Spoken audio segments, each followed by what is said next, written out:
Patna high court से नीतीश सरकार को बड़ा झटका लगा। 65% वाला आरक्षण प्लान अटक गया। पटना हाईकोर्ट ने बिहार सरकार के आरक्षण सीमा बढ़ाए जाने के फैसले को रद्द कर दिया। हाईकोर्ट ने दो टूक कहा कि 65% आरक्षण देने का फैसला गैर संवैधानिक है, जो जातीय जनगणना के बाद बिहार की सरकार ने दिया था। हालांकि हाईकोर्ट के फैसले को नीतीश सरकार सुप्रीम कोर्ट में चुनौती देने की तैयारी कर रही है, लेकिन इससे पहले आरजेडी ने नीतीश सरकार को सवालों के कटघरे में खड़ा कर दिया था। तेजस्वी यादव ने पूछा कि 65% आरक्षण रद्द किए जाने पर नीतीश चुप क्यों है। साथ ही उन्होंने बीजेपी पर भी निशाना साधा। लेकिन सियासत के बीच सवाल है कि क्या राज्यों में मनमाने आरक्षण का फैसला समानता के अधिकार के खिलाफ है। एक सवाल यह भी कि यहां पर यूसीसी जल्द आना चाहिए और आरक्षण की जो आधार है वो धर्म हो सकता है क्या, इस पर भी बात करेंगे। जनता ने क्या राय दी है ये हम आपको बताएंगे, लेकिन पहले ये रिपोर्ट।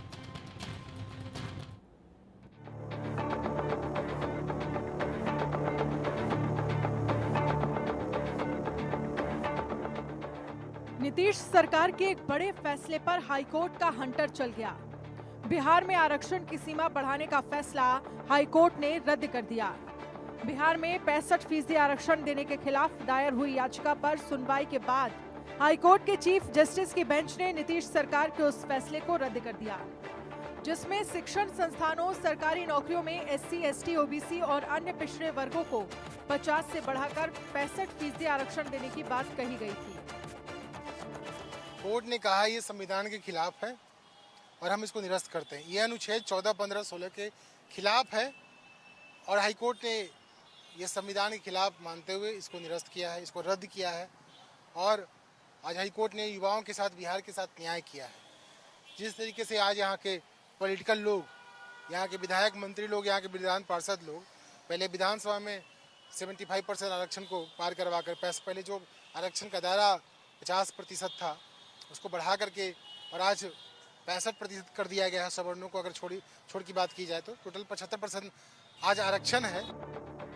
बिहार में 65% आरक्षण के खिलाफ याचिकाकर्ता ने तर्क दिया था कि रिजर्वेशन कैटेगरी की आबादी की बजाय इनके सामाजिक और शिक्षा में पिछड़ेपन पर आधारित होना चाहिए। बिहार सरकार का फैसला संविधान के अनुच्छेद 16 और अनुच्छेद 15 का उल्लंघन है।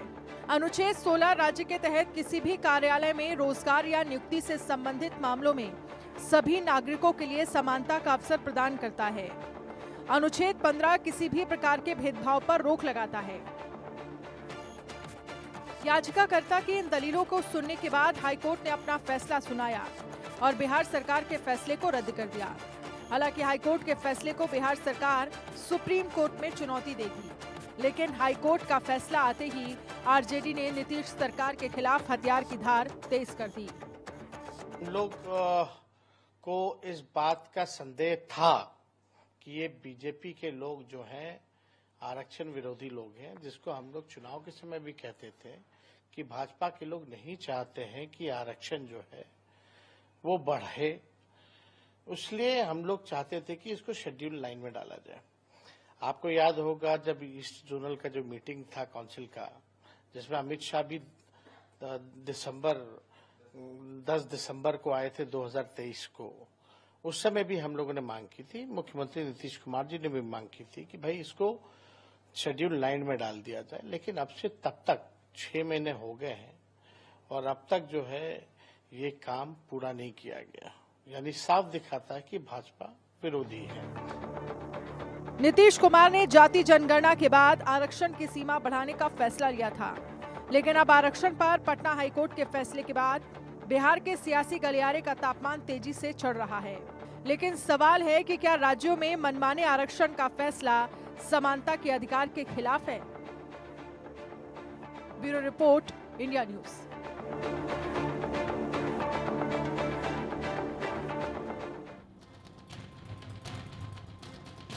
तो जनता से जब सवाल पूछा गया तो जनता ने इस पर क्या कहा है, आइए आपको बताते हैं। पटना हाईकोर्ट ने बिहार में 65% आरक्षण वाला कानून रद्द कर दिया है। आपकी राय क्या है?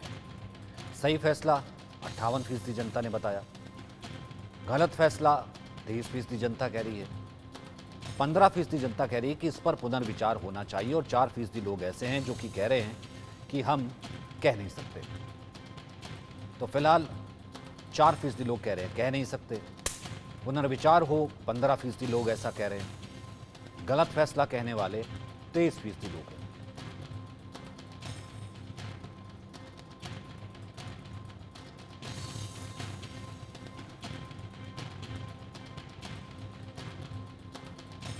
तो पटना हाईकोर्ट ने कहीं ना कहीं ये ब्रेक लगा दिया है। तो अभी आरक्षण जैसा है वैसा ही बरकरार रहेगा।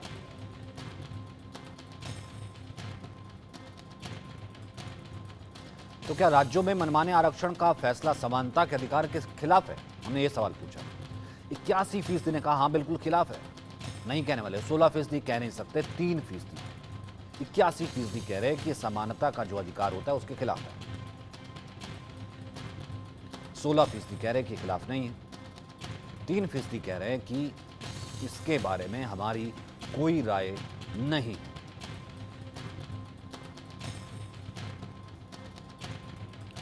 संतोष कुशवाहा इस वक्त है हमारे साथ, जेडीयू के वरिष्ठ नेता। संतोष जी, पहले तो आप इस फैसले पर कैसे देखते हैं? उस वक्त आरजेडी साथ थी, आज आरजेडी ये कह रही है कि नीतीश चुप हैं, बीजेपी इस पर कुछ बोल नहीं रही है और सुप्रीम कोर्ट में चुनौती देंगे तो कब देंगे?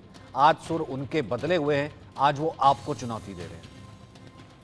देखिए, आरजेडी वाले लोग जो नौकरी के बदले जमीन लेने का काम किया, गरीबों को ठगने का काम किया, वो क्या बोलेगा आरक्षण पर? नीतीश कुमार के चाहे आरक्षण पर बोलने का कोई अधिकार नहीं है।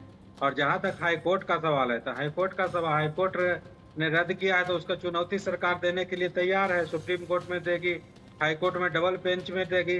तो सरकार तो गरीबों के लिए हमेशा लड़ने का काम कर रहा है नीतीश सरकार ने। तो नीतीश सरकार जब आरक्षण को दायरा को बढ़ाए, जाति जनगणना कराए बिहार में, और जाति जनगणना के बाद आदरणीय नेता नीतीश कुमार जी ने फैसला लिया कि हम बिहार के आरक्षण को बढ़ाएंगे, तो दायरा को बढ़ाने का भी काम किया। और सुप्रीम कोर्ट अगर रोक लगाया है तो उसका फैसला का हम लोग विरोध में सुप्रीम कोर्ट जाएंगे।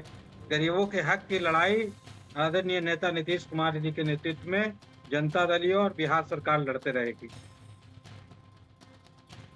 सवाल जो जनता से पूछा, हालांकि ये तो जो फैसला है वो कहीं ना कहीं तो झटका तो है ही, अभी इस पर आपने पूछूंगा, लेकिन अगला सवाल था कि जाति जनगणना के बाद आरक्षण में बदलाव को लेकर आपकी राय क्या है?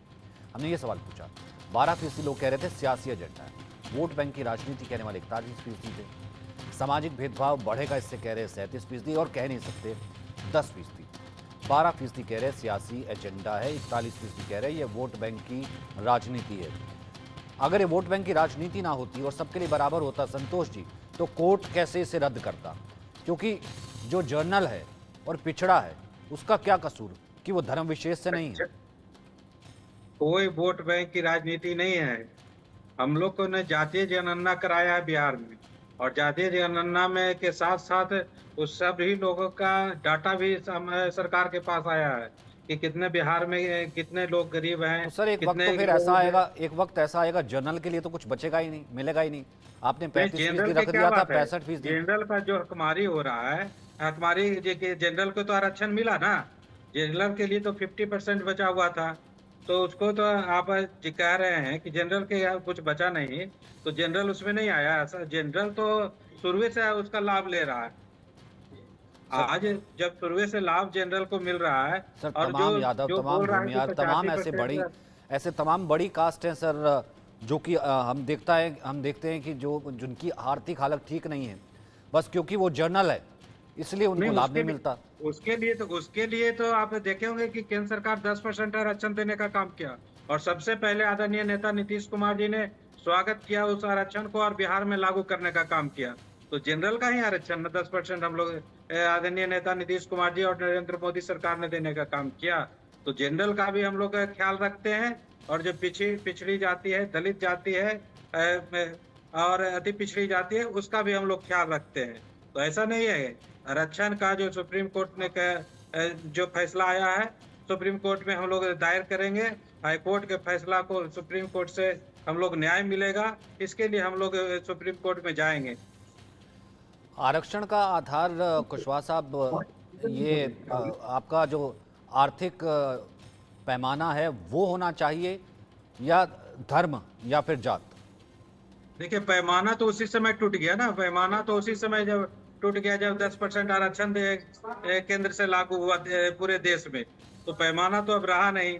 तो नीतीश कुमार जी ने जब जातीय जनगणना कराया तो इसके लिए इसकी जातीय जनगणना के बाद हम लोग ने आरक्षण बढ़ाने का काम किया। ऐसा नहीं कि हम लोग मनमानी के तरीके से कोई रिपोर्ट जनता के पीछे नहीं लाए, कोई जातीय जनगणना नहीं कराए, कोई डाटा हम लोग नहीं एकत्रित किए, उसके और आरक्षण को बढ़ा दिए।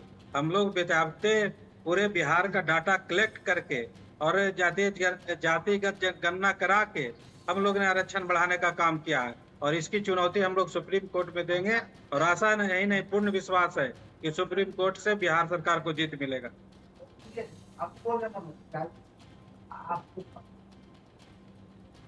ठीक है सर, आप इसे चुनौती देने वाले, आपने ये कह दिया कि आप इसे सुप्रीम कोर्ट में चुनौती देंगे। 10% को तो आरक्षण मिल ही गया, लेकिन क्योंकि उस वक्त भी आप सरकार में थे, नीतीश ही मुख्यमंत्री थे, इस वक्त भी आप सरकार में हैं, नीतीश ही मुख्यमंत्री हैं, भले पार्टनर बदल गए हों, अब एनडीए की सरकार है, लेकिन जातिगत तरीके से जनगणना करवाना ये जानने के लिए कि किस जाति को कितना लाभ मिला या वो जाति जो है उसका आर्थिक पैमाना क्या है, उसमें तमाम जातियाँ हैं, यादव हैं, रविदास है, कोहरी है, ब्राह्मण है, राजपूत है, सबका करवाया, अक्रॉस करवाया आपने। मुसर है, भूमिहार है, कुर्मी है, मल्लाह है, बनिया है, सबका करवाया।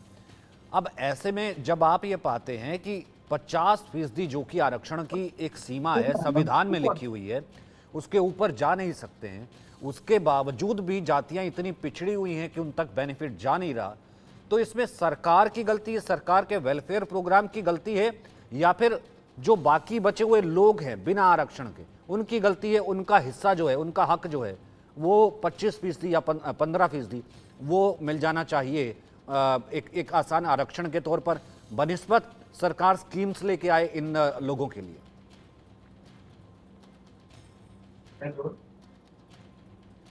कुशवाहा जी जी नहीं समझे नहीं बात को। मैं ये कह रहा हूं कि आपने आधार बनाया हर जाति का, जब आपने देखा कि जाति आज भी पिछड़ी है तो गलती तो सरकार की होती ना, तो आप वेलफेयर प्रोग्राम लेकर के आते, आरक्षण को तो कम करना था, एक वक्त पे खत्म करना था। देखिए आरक्षण देखिए सामाजिक बदलाव, आरक्षण कुछ उस तरह करें ना कि आरक्षण सामाजिक बदलाव के लिए देते हैं ना। जो अब अभी आप बता रहे थे कि इतना फीसदी लोग आरक्षण के बोले कि ठीक नहीं है, इतना फीसदी लोग, तो इसमें जब गरीब तबके में जाइएगा, दलित, महादलित और पिछड़ा, अति पिछड़ा के क्षेत्र गांव में जाइएगा, तब समझ में आएगा कि सामाजिक बदलाव क्या हुआ कि नहीं हुआ। तो भीमराव अम्बेडकर जब आरक्षण लागू किए थे, संविधान में जब आरक्षण हुआ था, तो जिसके लिए आरक्षण लागू हुआ था उसके तो बदलाव के लिए आरक्षण लागू हुआ था। आज उसकी स्थिति सुधरा कि नहीं सुधरा, इस पर तो सरकार देख रही है ना। जब तक स्थिति नहीं सुधरेगा, इसके लिए आरक्षण होगा जब पूरे सुधार हो जाएगा। क्योंकि आपने बोला ये जनता का ही सवाल है कुशवाहा जी, जनता के ही सवाल है। और ये जब हमने अगला सवाल पूछा कि जनता से कि आपके लिहाज से आरक्षण का आधार क्या होना चाहिए, तो लोगों ने क्या कुछ बोला, क्या होना चाहिए, हम आपको दिखा देते हैं। आधार 9% कह रहे कि जाति होनी चाहिए, धर्म 4%, आर्थिक स्थिति कहने वाले 83%, कह नहीं सकते 4%। कुशवाहा जी कह रहे 83% लोगों ने माना कि आर्थिक स्थिति होनी चाहिए आरक्षण का आधार। स्थिति 93%। अब कहाँ सर्वे हुआ नहीं हुआ है तो हम लोग जानते नहीं, लेकिन सर्वे का जब आप गरीब के तबके में जो आरक्षण का लाभ मिल रहा है, जो परिवार सुधर रहा है, वो अगर जो आरक्षण का लाभ होकर उठा है, और जो जिनको लाभ नहीं मिला अभी तक, जिसकी पारिवारिक स्थिति नहीं सुधरा है, उनके यहाँ जब सर्वे कीजिएगा तब पता चलेगा कि कितने फीसदी लोग अभी तक जो समानता का भेदभाव झेल रहे हैं, समाज में भेदभाव का कहर झेल रहे हैं, उनको भी आप पता चलेगा। ऐसे तो रोड पर जो आप बोलने के लिए सब लोग जानते हैं कि कौन ज्यादा लोग बोलता है, कौन नहीं बोलता है, कौन चुप रहता है, तो ये तो सभी लोग है ना। तो हम लोग तो आरक्षण का लागू करने का एक ही उद्देश्य होता है, जब तक समाज में भेदभाव नहीं हो, समानता का अधिकार नहीं मिले, तब तक आरक्षण का हम लोग देने का काम अधिकार की अगर आप बात करते हैं फिर वो तो यूसीसी से आता है, यूनिफॉर्म सिविल कोड से आता है, फिर उसमें तो किसी आरक्षण की हम बात नहीं करते हैं, वो भी धर्म, उसमें तो धर्म का पैमाना नहीं हो जाता। खैर वो एक अलग बहस है, किसी और दिन बहस करेंगे। बहुत बहुत शुक्रिया मेरे साथ जुड़ने के लिए, इस सर्वे पर अपनी बात रखने के लिए। अब आगे बात करते हैं योग दिवस की। कल योग दिवस है।